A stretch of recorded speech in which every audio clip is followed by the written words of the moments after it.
This is Vermont Edition. I'm Jane Lindholm. Zaboomafoo. Ring a bell? How about Be the Creature, Kratt's Creatures, Wild Kratts?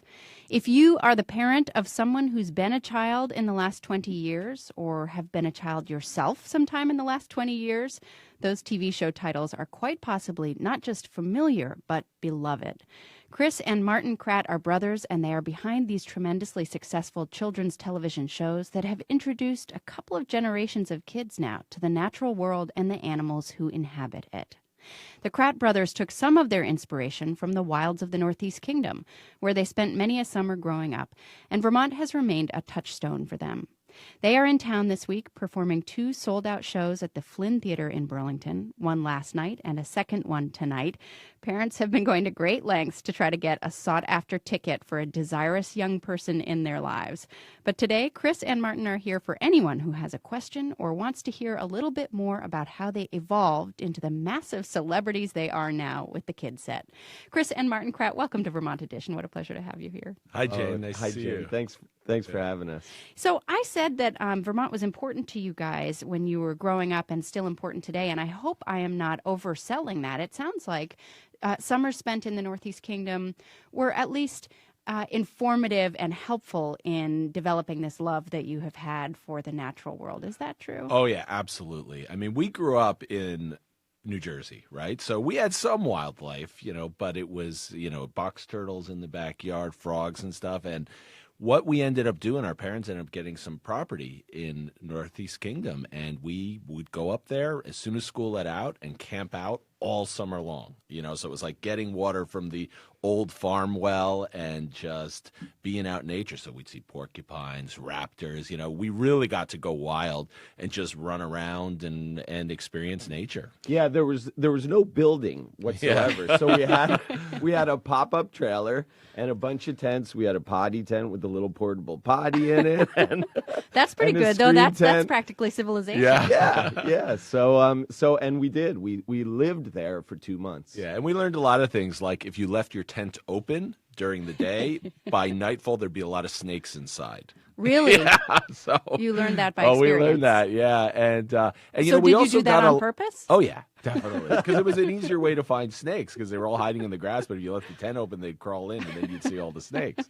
And I think also we got a lot of good training for our creature adventures, for camping out, because when we were developing our ideas for children's wildlife films for our first series, Kratt's Creatures, we would spend 6 months camping out in the Amazon, in the Peruvian Amazon, So our early training in the Northeast Kingdom prepared us for that. I really believe it. You must have also had parents who tolerated this kind of behavior, or who appreciated that their sons were going to open the tent so that the snakes could come in, and that I don't know, did they enjoy that, Chris, or did they just tolerate it? No, they did enjoy it for sure. One of the reasons they originally came to Vermont was because they were into skiing. They were part of a ski club and a boating club. They were into sailing, so they liked the adventure sports that Vermont offered. So that was one of the reasons we were here in the first place. And yeah, we would bring our dogs up, and they were totally game at having one of our... we had a St. Bernard that really liked porcupines and never learned her lesson. Yeah. Like, a lot of trips, to the vet, taking out the deep ones, yeah. And we had a dog we had a dog that had puppies underneath the trailer one year, and that was really exciting. And yet you didn't become veterinarians. Instead, well, you became I TV almost stars. did. I was at Duke studying to be a veterinarian, getting ready for vet school. I wanted to do something with endangered species, veterinary medicine, but then I took a course on amphibian ecology, where we just looked at all the amphibians, the frogs and salamanders in North Carolina, and I was taking a video course too. So I ended up making a video about hellbenders, which are 3-foot-long salamanders that live in the Appalachians, southern Appalachians, and that kind of switched my thinking, To TV star. No, not at all. Really, just because at that time we realized that was like in the late 80s, and there were no kids' wildlife shows, and we were talking, and we realized their kids are the number one group of people who love animals, and nobody's making a show just for them. So that's kind of how we got on that track, and our goal was to just introduce kids to all the amazing animals with whom we share this planet, and so they could learn about them and hopefully, get a connection with them that would last a lifetime. So that's something we could do for endangered species, and then all the kids who watch our shows, who knows what they could do, right? So hopefully it would be exponential effect. We're going to talk more about that. We're talking today with Chris and Martin Kratt. That was Martin Kratt talking just there. And if you want to see them, if it's easier for you to see these faces that you're so familiar with rather than just listen to them, you can go over to the Vermont Edition Facebook page. We're actually having this show on Facebook Live as well as on the radio today. So you can see Chris and Martin and me. Hi. And you can send us a question just by posting it right on our Facebook page. Here's a clip from the beginning of an episode of Wild Kratts, focusing on rhinos. The rhino's horn, its impressive size, and its charging power make the rhino one of the most impressive animals on Earth. Imagine if we had the creature powers of the rhino. What if? All right, now picture Chris and Martin Kratt have transformed into their animated alter egos to investigate the powers of the rhino, and we are deep into this world of the rhino now. We're talking to the Kratts today in between two sold-out shows they're doing at the Flynn Theater in Burlington. And if you have a question, again, you can post it on Facebook. You can watch us on Facebook Live, or you can call 800-639-2211. That's 1-800-639-2211. And let's go to Edward calling in from Waterbury Center. Hi, Edward. Go right ahead. Hi, guys. First off, I'd like to say big fan. My kids love your guys' show, any one of them. And my daughter had a question for you. We've got a couple dogs and a couple cats, and she was curious what kind of pets you guys have. Oh, hey, Edward. How's it going? Well, I have two cats right now. That's Martin. Martin, yeah. And my dog recently died, so I don't have a pet right now. But we like to travel on adventures and see animals in the wild too. So that's what I've been doing a lot of lately. Yeah, we also got that question from Ben in Montpelier, who wanted to know what pets you have at home. And it's curious because you guys do so much creature adventure. Do you see, so Martin, you have the two cats. Do you see your cats as wild creatures, or are they just the same pets that everybody has at home? Oh, yeah. Well, I do see some similarities. Like my cat, for some reason, chuffs like a tiger does, and I've heard tigers in the wild in India chuffing, that I can't really do sounds like poof, poof. That's what the tigers do. So I don't know why my cat does that, but what Chris was saying is like we've been traveling around the world so much, like we kind of you might be tempted to I'd love to have a falcon, you know what I mean? And actually I did once when I found like a sparrowhawk that was in a drought, it was a young of the year and was dying, so I just kind of rehabilitated him and then let him go again. But our connection with animals has always been in the wild. Like for example, on Be the Creature, we would live with a group of animals for a month at a time, and those documentaries were based on whatever stories developed out of what was going on in their lives. So we would live with a pack of African wild dogs and just follow them around all day for a month. You really would? I mean, that's really how you did that production, was live with those creatures and study them for a month, not just sort of drop in and be the celebrities? No, we would drop in, we'd live follow in a tent. them around. Yeah, we'd sleep by their dens and, get up with them and go off on the hunt with them and try to keep up. When we were following African wild dogs, it was so hard to keep up with them in the Jeep. I think during that adventure, we got 21 flat tires.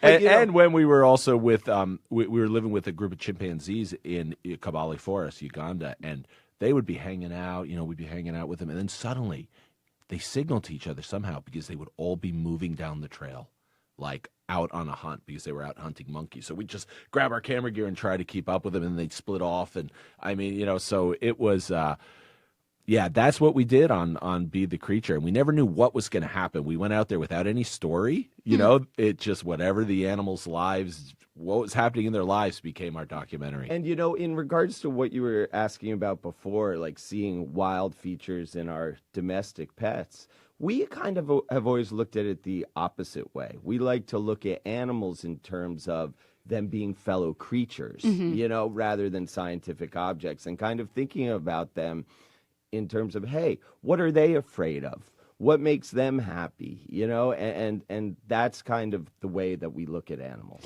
How do you balance that for kids, though? Because we know that kids who are able to experience wildlife, even to touch it, to see it, to watch it, to be right there with it, are going to have a deeper appreciation for and probably a more active connection to the conservation of wildlands and wildlife.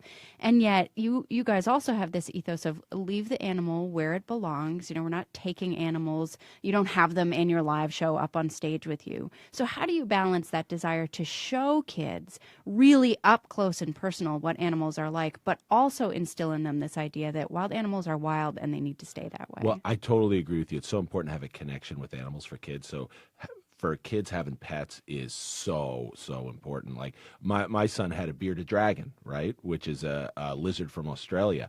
But bearded dragons you can get, captive bred. And so kid gets a connection with the reptile. It was a great pet that we had. But I wouldn't want to go take a Komodo dragon out of the wild and make a Komodo dragon my pet for a lot of reasons with Komodo dragons, so it's kind of just finding that balance, and it's all about learning about the animals and knowing what are good pets to have and what animals should better be left living free and in the wild. And Chris? Zoos are part of that too. Zoos can provide something really great by showing people animals that they would normally not be able to see in the wild. The key there is that we continue to strive to make zoos good places for animals to live and treat them properly. And there are probably some animals that shouldn't be in zoos at all. Like what? Well, like, animals that need a lot of space, like a wolverine. It's a roamer. You don't see many in zoos at all. But, bears, polar bears, they're all roaming animals, and they need a lot of space. The other thing that's happening in the world right now is that people are gravitating towards cities, and we're shifting that balance of the human population in the world living rurally into a human population that the majority live in cities. And that changes our relationship with wildlife. I mean, in some ways it's potentially a good thing because you can preserve landscapes and wildlife and have contiguous habitats, but it also means that there's a potential for less of a connection with wildlife and more kids and adults who are just experiencing wildlife either on TV or in zoos like you were talking about. Well, I agree that it's really important to get out into the wild and experience it for yourself, going on hikes in parks. Even if you're living in New York City, you can go out to Central Park and experience some nature, right? And wherever you can go to get outside and have your own wildlife experience is awesome. And frankly, that's why we end each show with keep on creature adventuring. We'll see you on the creature trail. Yeah, and really one of the most gratifying things for us in terms of impact of our show is that if kids and their families turn off the show and go outside on an adventure Together, and yeah. actually experience nature, that's really the kind of excitement that we're trying to instill in the audience. And we've gotten a lot of feedback that happens. We get a lot of letters saying, our family goes out and has our own creature adventures. We go hiking. Sometimes they pretend they're me, Chris, and Aviva, and Koki. The parents get a certain role. Other times they just go out. And we've actually bumped into kids on the creature trail. Really? Like, yeah, we were out in the Tetons, and we were working on a show on bears, and we come around the corner and there's a family who was watching Zaboomafoo, And so it's like, yeah, see, we saw you out here. That's funny. Yeah.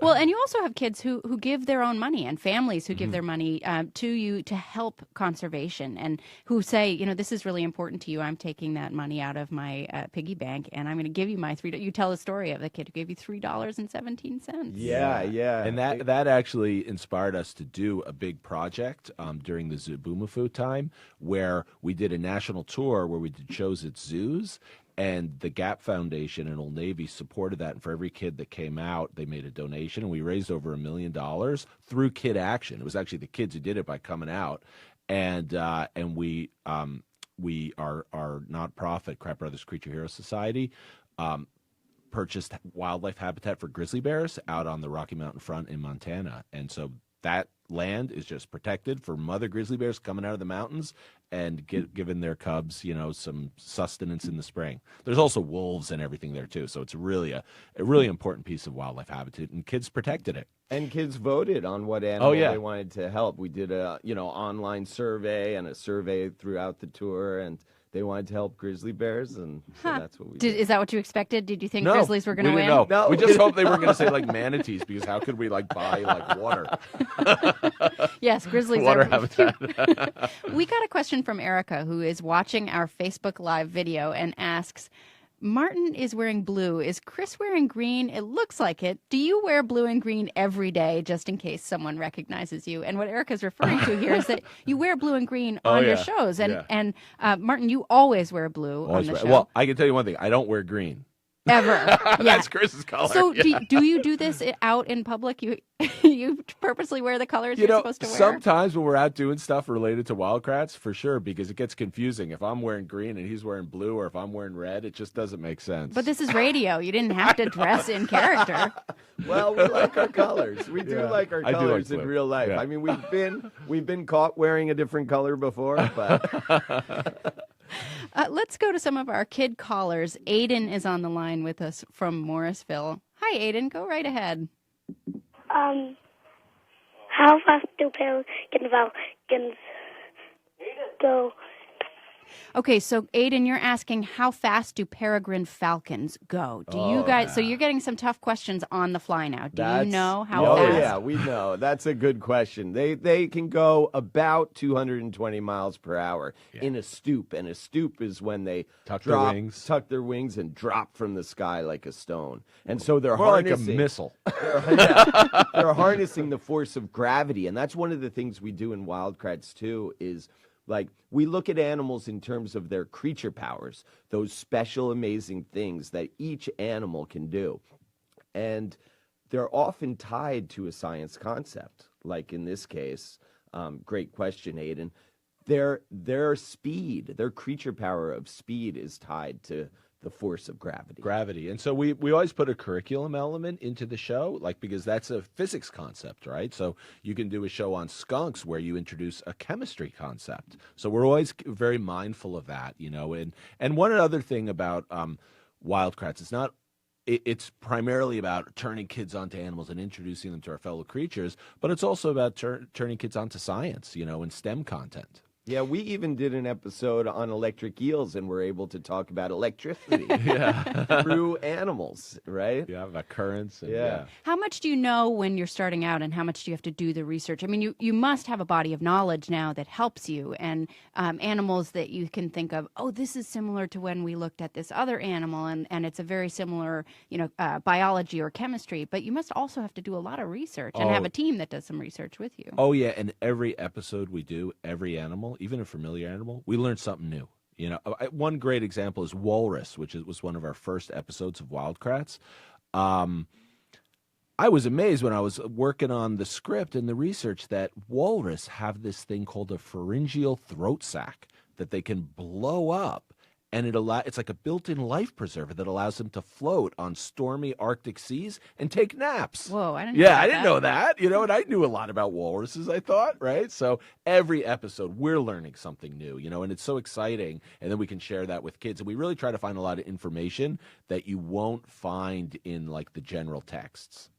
Chris, you wanted to jump in? Yeah, that's what I was going to say, that last point. We really dig for that information, that little known information, and sometimes the cutting edge information that scientists are just discovering about animals, because there are always new things to learn about animals, and that's one thing that we find every time we go on a creature adventure as well, is that it's really magical when you see, for example, a Tasmanian devil climbing a tree. At the time that what we saw and filmed that years ago, that was something they were just finding out that young Tasmanian devils do.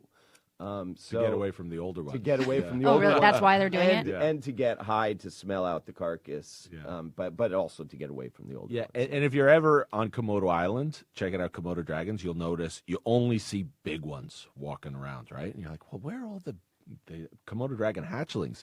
And you look up in the trees, And they're all up there living on the branches. They have a totally different lifestyle when they're young because that's where they can survive. If they come to the ground, they usually get eaten by, the bigger ones. And there's a parallel right there that you were talking about. Two different creatures, a similar method. And even grizzly bears use that too. The young grizzly bears are good climbers. Yeah. Male grizzly bears are always out to get them. Yeah.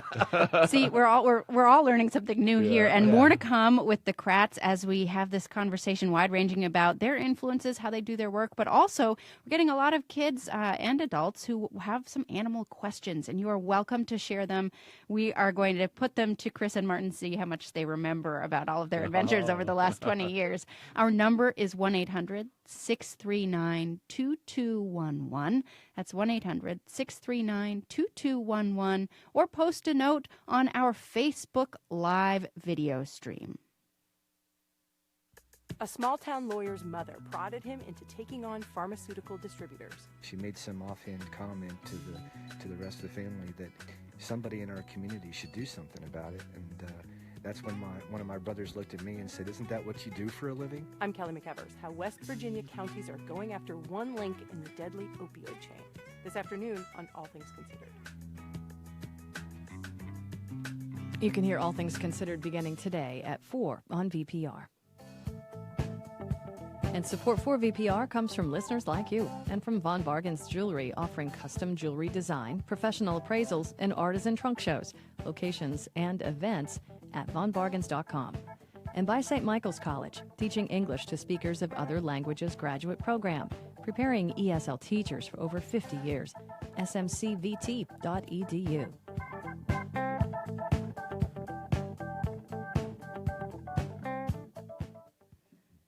I'm Jane Lindholm, and this is Vermont Edition. Today we're talking animals with the Kratts, Martin and Chris. They are known to legions of children and former children and parents of children and parents of former children as the hosts of several popular TV shows that have introduced kids to the remarkable world of animals. They've been sharing how Vermont helped them get interested in the natural world while they're here for 2 sold-out shows at the Flynn Theater in Burlington this week. So if you weren't able to sell your left kidney and scalp a ticket, but you have a question you'd like to ask, call 1-800-639-2211. That's 1-800-639-2211. Or we're also on Facebook Live today. You can see Chris and Martin. That's probably how you're most used to experiencing them. You can see them, Martin in the blue, Chris in the green, as we've established already. And you can post a question right there on our Facebook Live video. Mary posts, seeing Martin and Chris brings back so many great memories of watching Zaboomafoo with my son, who is now 20. We had so many good laughs from the many times you both fell into large mud puddles. That's right. Yes, that happened very often. Yes, and there was often a closet that remarkably never got cleaned, and things kept falling on you all the time. We call them Kratt falls. On that note, we actually got a note as well from Angela, who posted on my Facebook page saying, my now 19-year-old texted me when he found out that Zaboomafoo had died because he was so sad. He loved the Kratts. So Zaboomafoo was a lemur, and you had a puppet lemur, but you also had a real lemur who was a character and was Zaboomafoo. Can you describe a little bit for people who are less familiar with Zaboomafoo how that worked? Well, Zaboomafoo came out of when I was at Duke. They have Duke Lemur Center, where they breed endangered lemurs in captivity. And, because there's Madagascar, their only home, is losing a lot of habitat. And so I was a student keeper, feeding all the lemurs and everything. And then we went off on our adventures. And one of my professor, Pat Wright, she had discovered the golden bamboo lemur in Madagascar, a new species in the 80s. It was like crazy that happened, right? She's just so amazing. And so Chris and I went to her research station to do some videos on lemurs. And that was like kind of our second expedition when we were trying to get Kratt's Creatures off the ground. And we did Kratt's Creatures, and then years later, we were like thinking about our preschool show, and we came back to lemurs. And so when we filmed it, Duke is where we went to film Jovian, the lemur, the real live lemur, who was Zaboomafoo. So we basically took the set of Animal Junction down there and set up a set where we could film under a big circus tent, where we could film Jovian jumping all over the place. So Jovian was the main lemur, but his mom Flavia and his dad Nigel also sometimes filled in for him. So it was a family of 3 lemurs that were the real Zaboomafoo, and then we had the puppet in the studio, and we kind of intercut them, you know. So Jovian lived a long life, and he had a lot of kids and grandkids, and Yeah, they were actually featured in his obituary. Yeah. Jovian leaves, I think it was like 9 children, Yes, and exactly. 20 grandchildren, 2 Yeah. more on the way or something and he like was that. a really gentle lemur. He was awesome. Yeah, we had a lot of good interactions with him. Let's go to Cadence, who's calling in from Windsor. Hi, Cadence, you're on. I am coming to the show tonight, and I'm gonna ask you a question. What's your favorite animal that you did an adventure with? Ooh, yeah. So good. what's your favorite animal wow. adventure? Good question, Casey. Hey, we're glad you're coming to the show. Yeah. We should also say that Nathaniel in Norwich, who's 8, also wants to know what your favorite creature adventure is. So Cadence and Nathaniel are both really Our interested. favorite creature adventure, or our favorite creature that we haven't adventured with yet? Oh, well, why don't you give us Well, both? I'll do one of our favorite that we've done. Yeah. That was one of them. I mean, there are so many; it's really hard to pick. But one of them that comes to mind is when we were swimming with spotted dolphins in the Caribbean, and these were wild dolphins. You know, not trained ones or anything, but. We jumped in the water, and you start swimming as actively as you can. And they're such smart, curious, fun-loving animals that they came over, and they started copying our moves. If we did a twist in the water, they would twist. If we did a roll, they would do that roll. And they were basically playing with us for a while. And that's really special when a wild animal comes to check you out and play with you. And they decide that they want to play Yes, with you. exactly. So, Martin, what about for you? Well- Either maybe an adventure you haven't had? Yeah, for season 6 of Wild Kratts, one animal that I really want to do an episode on and a creature power suit of is the snow leopard. I've been dying to get there to see the snow leopard because they're a really cool big cat. But they're hard to find. Yeah, really hard to find. Yeah. So do you really think you're going to be able to do that? We're going to try. Yeah. I mean, when we were first starting out with Kratt's Creatures, we went looking for the giant river otters in the Amazon. And we went way, way upriver where if you go on a little farther, there were uncontacted indigenous people still, and you weren't allowed to go there. And we found, there were only 5,000 in the world, and we found a whole family of giant river otters that we would, that we basically followed around in a little boat and filmed. And that actually became the pilots for Kratt's Creatures. They're featured in the pilot. Yeah. We got a question from Liz who says, my 3-year-old wants to know, what's your favorite Vermont creature? Oh, that's awesome. I'd have to say the fisher. Really? I've seen 2 fishers in all my time here, and they are awesome. They are awesome. Yeah, they are really. I've and they're never seen one in the misunderstood. wild. No, I've seen 2, only 2, in all the time. So, keep looking, you'll get lucky. But they are a misunderstood creature. They are not cats, for They're one thing. not cats. They're big mustelids, big weasels, and they're just really, really spectacular creatures. So I'm very pro fisher. Chris, do you have a favorite Vermont creature? I'll go with the goshawk. Oh, Yeah, they're really cool, and I get to see them fairly regularly around my place here. It's really, really interesting to watch. One time I watched them hunt a mourning dove, and it was just spectacular. See, you guys are going predator. My favorite Vermont What is creature. it? Yeah, what's yours? The eastern salamander, the red Oh, eft. yes. I mean, they're just so beautiful. Those and when they're on land like that bright orange color, and then you Right. can see them get big and turn a little bit darker and get ready to go back in the water. And I learned recently, sorry, this is host prerogative here, about something called the Unken reflex. Have you ever seen this? No, what is when it? We'll when put a it on our show. salamander is, crawling along and then it thinks something is going to come and get it, it curls up Oh, into yeah. like Oh, a yeah. U Yeah, yeah. shape. Right. And I one time saw it and thought that somebody had ridden over this salamander with a bicycle because it looked like it looks had like just that, yeah. But it's actually a defense mechanism that they do, partly to look dead and partly to show that they're sort of bigger and Yeah, scarier. yeah. than Well, they it thought. worked on you. It totally thought worked it on me. I ran away. Liz, good question. Let's go to Parker, who's calling in from Cabot. Hi, Parker. You're on the air. I had a question of, have they ever transferred a animal to another habitat so they could live better? Well, you know, Oh, one good one one, thing we Parker. did while filming for Wild Kratts relatively recently is we had the opportunity to re-release a Florida panther back into the wild in the Everglades, and Yeah. they are super endangered animals. And I'll tell Actually, you, that's in our Florida Panther episode. yeah, it's in the live episode action about part. Florida panthers. Yeah, have you And- seen that one, Parker? Is Parker on or gone? Parker, you still there? Yeah. Have you seen that episode? Yeah. Awesome. Yeah, good. Yeah, that was spectacular. Watching that panther run back into the wild was amazing.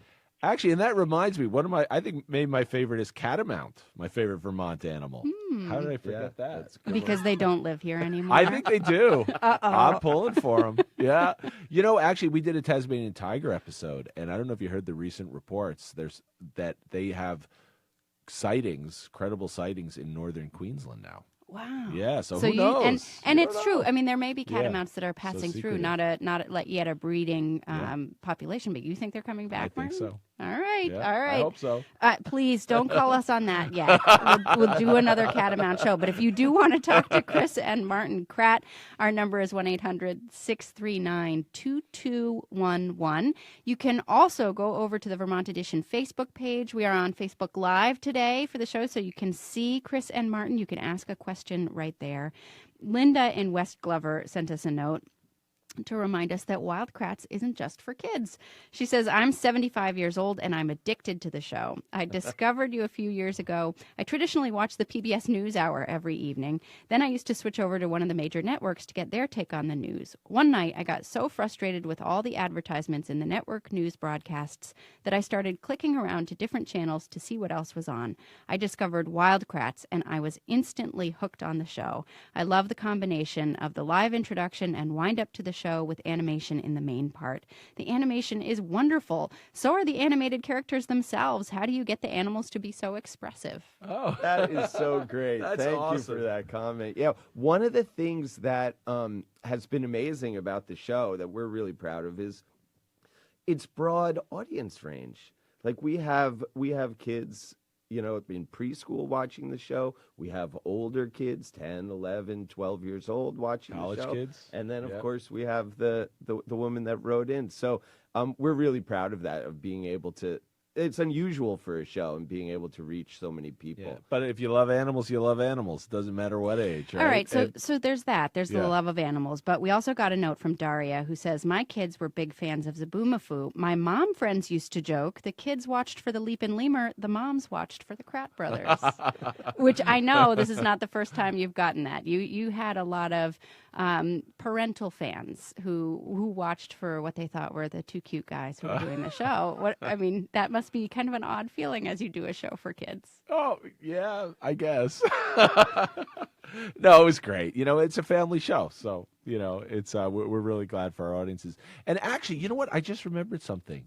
That's a nice turn. Nice pivot there, Martin. No, but one of the things when we really knew that Kratt's Creatures was hitting an audience, we were on a tour like a month after it had launched, and we were doing a book tour, and we're at Barnes & Noble here in Burlington.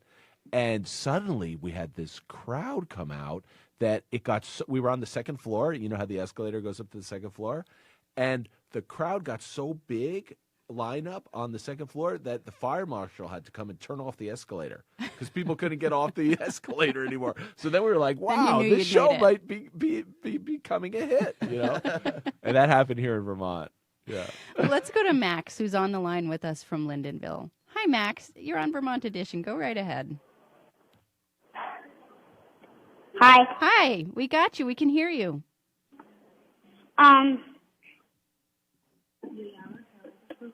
Have you ever held a piranha? Ooh. Have you ever held a Oh, piranha? Yes, we have held a piranha have. down Yeah. down in the Pantanal. The Pantanal is in Brazil, and it's the largest wetland in the world, and there are lots of piranhas down there. And Yeah. so we were filming capybaras, which are the largest rodents in the world, and some other things down there. And yeah, we found some piranhas. Yeah, and the reason we held them is because we were fishing for them, and then we had them for dinner.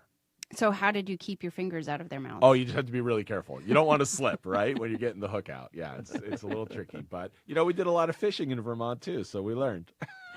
Jenny Have a lot of and experience. Jenny in Cornwall says, please send along our thanks for such a fantastic program. My son retained so much information from watching Wild Kratts. It was really impactful in such a positive way. We still talk about honey badgers. Oh, yeah. Great. That was Yeah. one of the episodes of season 1.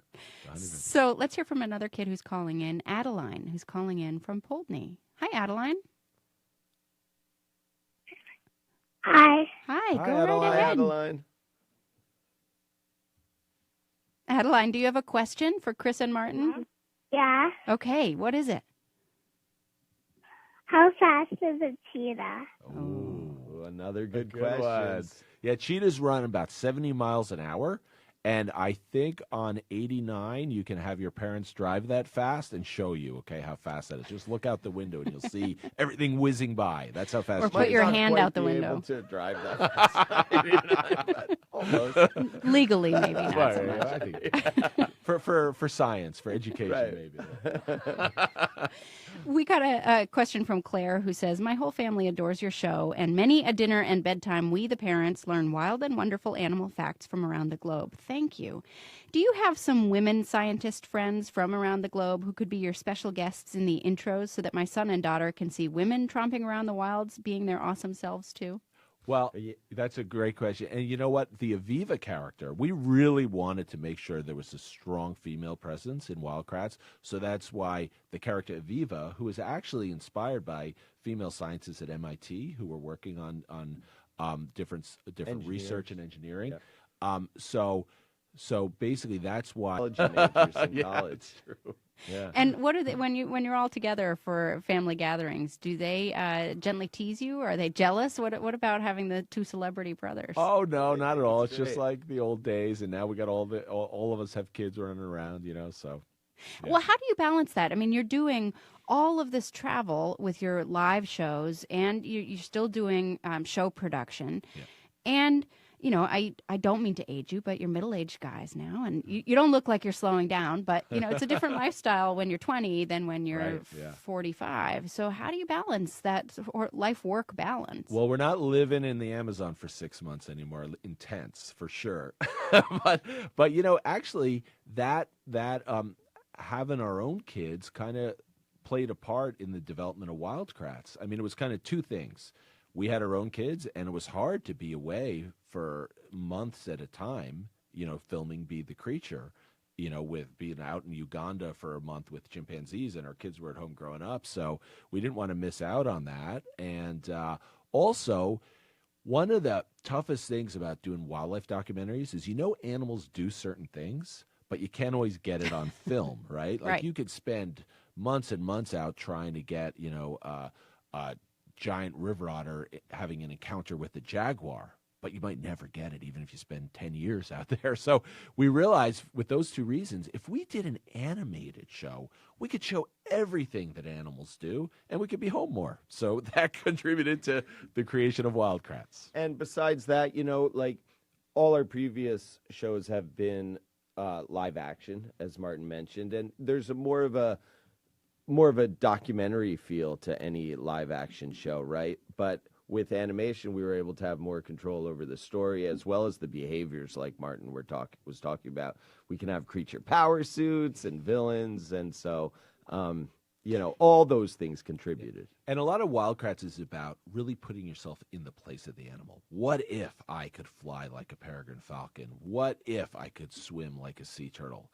And so really the creature power suits are a representation of that, like experiencing these amazing abilities of animals. And that's at the core of Wild Kratts. And how involved are you then once the animation part of the story takes over? Well, Chris and I write yeah. all the scripts, and then we have a great team of researchers and researchers and animators who bring it all together. Yeah, so we're involved throughout the process. I mean, this is why we're doing this. We would never be taken away from the TV show to do other things. We're talking with Chris and Martin Kratt this hour, the Kratt Brothers. They're here in Vermont. They're doing 2 sold-out shows at the Flynn Theater in Burlington. We know lots of kids and their parents are very sad that they couldn't get tickets. We're hearing from some of those kids and some who will be there tonight calling in today. You can see us on Facebook Live, or you can call 1-800-639-2211. And you're listening to Vermont Public Radio. We have a news update for you. At this hour, South Burlington High School is on lockdown for the second day in a row. According to an email to parents from Superintendent David Young, several South Burlington High School staff received another more detailed message of a threatening nature today. Police have secured the entrances to the high school and are preventing all movement within and access to the high school building. All outdoor activity at nearby Frederick H. Tuttle Middle School has been moved indoors, and security protocols are in place. There is no threat to South Burlington Elementary schools. Parents and guardians who would like more information are encouraged to go to the South Burlington City Hall. And Vermont Edition is brought to you in part by the Lintillac Foundation, supporting conservation, efficiency, and the continued growth of Vermont's renewable energy economy. 1995. GearX.com. And support also comes from Next Chapter Bookstore, celebrating Independent Bookstore Day, April 29th, with Yale Weber reading Spring for Sophie. Next Chapter Books, VT.com.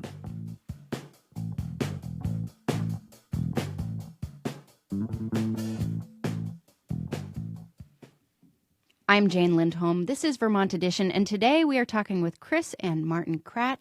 They're behind the educational TV shows Kratt's Creatures, Zaboomafoo, Be the Creature, Wild Kratts. They're doing 2 sold-out performances at the Flynn Theater in Burlington this week. And when they have some downtime, they can often be found in the wilds of Vermont. They're here with us today. You can share your questions or see them on Facebook Live. We are streaming on Facebook Live on video today. You can also call 800-639-2211. Again, that's 1-800-639-2211. Let's go to Hadrian calling in from Richmond. Hi, Hadrian. You're on the air. Why are saber-toothed tigers extinct, but regular tigers not extinct?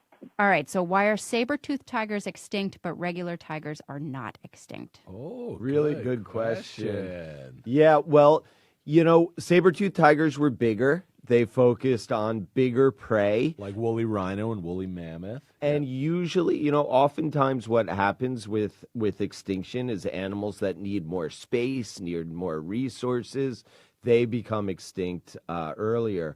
Probably some of its prey species became extinct. Then the saber-toothed tigers couldn't make it either. But plus they live in different parts of the world.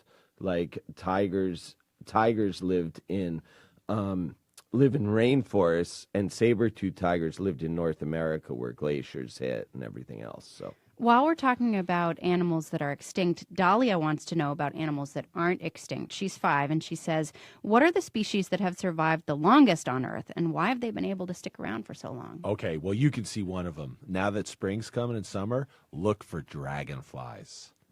Pretty much the exact same kind of dragonflies that might land, on you or on your porch. They were landing on dinosaurs. Whoa. Yeah, so they've been around a long, long time. Oh, yeah. And when Martin says look for dragonflies, one of my favorite things to see in nature is they spend the first part of their life in the water, and they're predators in the water that can even grab minnows and eat minnows.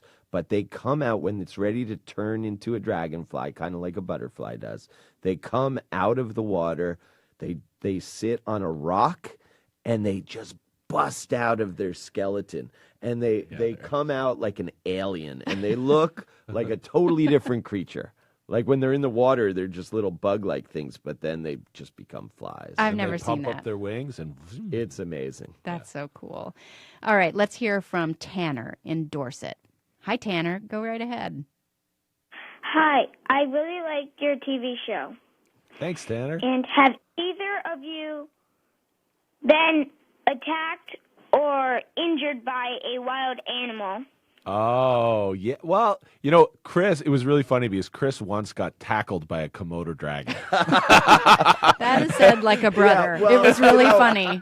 What? Yeah, that's true. I turned to run away from this Komodo dragon, and I tripped. And before I knew it, he was climbing on top of me. Fortunately, I got my foot under his chest, and so I was able to like give him a little shove to the side and skittle out of there. Because they have sharp claws and they are not nice. Oh, yeah, no, but the amazing thing was afterwards I look over at Martin and he was standing there with his mouth wide open in surprise and he hadn't moved an inch to help me. Well, it kind of happened fast, Yeah, What are you going to excuses. do when they get crap? 1 minute. And one time also, we were following lions all around in Africa in our open Jeep, and we fell because they fall asleep a lot, right? And it was the middle of the night, and they fell asleep, and we fell asleep in the Jeep, and I woke up because like something was licking my boot, and I looked up, and there was a big male lion because my leg had like gone off the side of the Jeep. He was just tasting. He didn't take a bite, so I was lucky there. That's kind of a far cry from opening your tent to let the snakes in. Yeah. You're sitting there sleeping in the Jeep and the lion is licking your leg. Yeah. Pretty good life, though. Pretty good life that you guys have Amazing, had yeah. so far, and pretty amazing adventures that you're also able to bring to kids. You're going to keep doing this for a while? Oh, yeah. As long as we can. Yep, absolutely. Wildcrats alone, we have almost a limitless supply of episodes to do. Like, we can't get to animals fast enough. Put it this way, one of our new episodes is on penguins. We're 138 episodes into Wildcrats, and there are animals like snow leopards we haven't done episodes, pygmy marmosets. I mean, you could just rattle on and on. We got a great letter recently from a kid who was like, yeah, they obviously they don't understand like the business of making TV shows and how much time and money it takes and everything. They said, I've seen all the episodes already. I haven't seen any new ones recently. Can you guys make some new ones faster? I'm thinking maybe you can't think of any animals to do shows on, so here's a list. Well, all right. Well, we're going to look forward to seeing you guys tick off all the animals on that list. Chris and Martin Kratt are behind educational TV shows, Kratt's Creatures, Zaboomafoo, Be the Creature, Wild Krats. Thank you so much for spending the hour with us. What a pleasure to talk with you both. Thanks you, a lot, Jane. Jane. It's great to be here. That's it for today. Tomorrow, we are joined by Senate President Pro Tem Tim Ash. We'll talk marijuana legalization, budget and tax issues, and more. Send your questions and comments to Vermont Edition at vpr.net and listen live to that program tomorrow at noon. No word yet on whether Tim Ash will be wearing green or blue. I'm Jane Lindholm. Thanks for listening.